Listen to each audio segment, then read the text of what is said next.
I'm Katie Ullman reporting for Katie Chats at Smithy TV in downtown Toronto.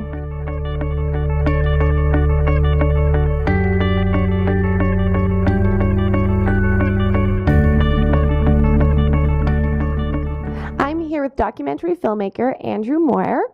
How does it feel to have your film, Just As I Remember, start out at Hot Docs, then go to win Best Film at En Route Film Festival? Now it's nominated for a Canadian Screen Award. It's been great. I didn't expect the film to do this well, so every award has been a surprise and just one more way for people to watch the film, because that's why I made it, so as many people can watch it as possible.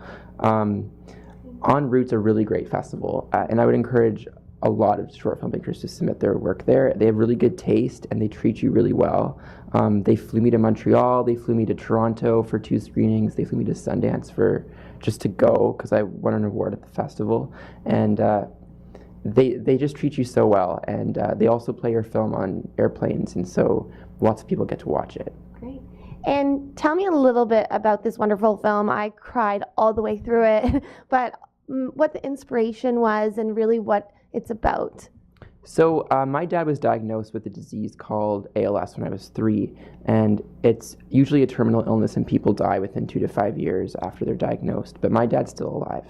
And so he's paralyzed, he can't speak, he can't breathe on his own, he has a ventilator to breathe for him.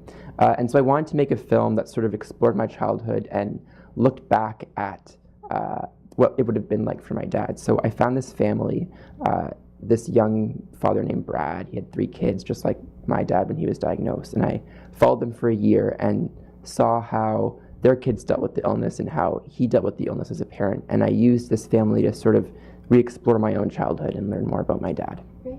And along those same lines, you had made a post recently on the Facebook group page about kids dealing with ALS through artwork. And can you sort of create the parallel for me of perhaps even you as a young adult learning about your dad through making film, which is a form of art as well? Mm-hmm. When I read that, I read this article on an ALS support website about people using art to help their kids sort of express themselves when they can't, about emotions surrounding death and dying and illness. And I made the post because I sort of realized that that's what Brad's kids did quite a bit. They made a lot of art to sort of express their emotions because they're so young. They don't have the vocabulary to deal with these really big topics like death. Like adults can barely handle it, so how are kids supposed to? Mm-hmm. So they used art and drawing. And I guess you're right. I guess I did use art in my own way to sort of deal with my dad's illness too.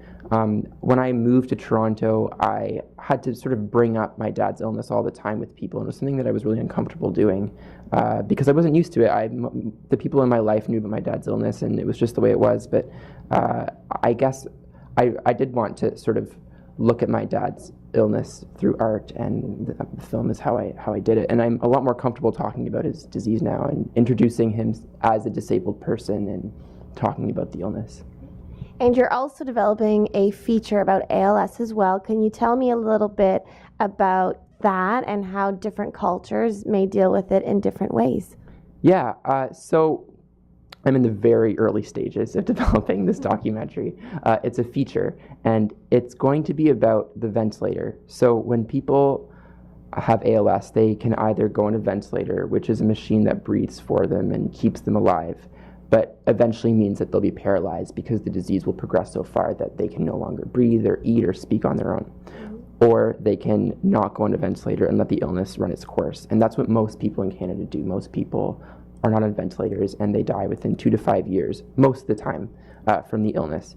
My dad is on a ventilator, so he's had the disease for, I think, 18 years. And he's paralyzed, he can't breathe, he can't speak, but he's glad he made this decision to go on a ventilator.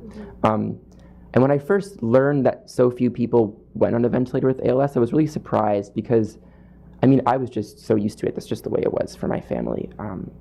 And so I wanted to make a film to sort of explore that decision and what it says about the person who makes it, in how different countries deal with the ventilator in different ways. So in Japan, people with ALS go on a ventilator a lot more often, and there are whole hospital wards in hospitals devoted to people with ALS on ventilators. And so I want to make this film to sort of explore, what does this say about Japan, what does this say about Canada, and what does it say about our general fear of death and acceptance of death. And you also produce fiction as well. Tell me a little bit about the short film that you've been recently working on. Yeah, so I worked on a film in the summer. I co-produced it with Miriam Levin-Gold, and it's directed by Alicia Mirabelli and Matt DeFilippis. And it's a film with a lot of really young Canadian actors, and there's an American actor and a British actor in it as well. It's starring Liam Aiken. He was in Stepmom. He's the kid in Stepmom, and he is in a series of unfortunate events. And it also stars a lot of really great young Canadians, and I'm really excited about it. And what's at the heart of that story?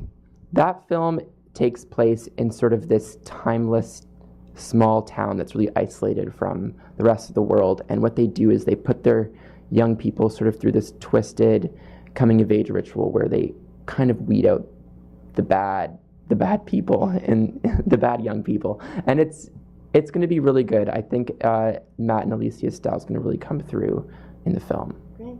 And you're going to the Reelabilities Film Festival in New York soon with Just As I Remember. Tell me why that festival is such a good fit and how it feels to be screening with Gabrielle. Yeah, the film is screening at the Reelabilities Festival, which is a disability film festival. And I'm really excited about that one because I hope that a lot of people with ALS are able to come watch it, or at least people who might have kids who are experiencing some sort of disease or disability. And it is playing with Gabrielle, which is really great. I haven't seen Gabrielle, so I'll be able to see it there. I've been wanting to see it for a while. Cool. And where's the best place for us to find out more information on you and the film and where we can see it online? Yeah, there's a website, justasiremember.com, but I update the Facebook page a lot more often. So go on that. It's just Facebook-Just As I Remember. I want to release the film online soon, hopefully within a month, and it'll be online for free, so anyone can watch it. Well, thank you so much. It's great seeing you again, and best of luck at the Canadian Screen Awards and in New York as well. Thank you. Nice to see you again, too. I'm Katie Holman reporting for Katie Chats in downtown Toronto.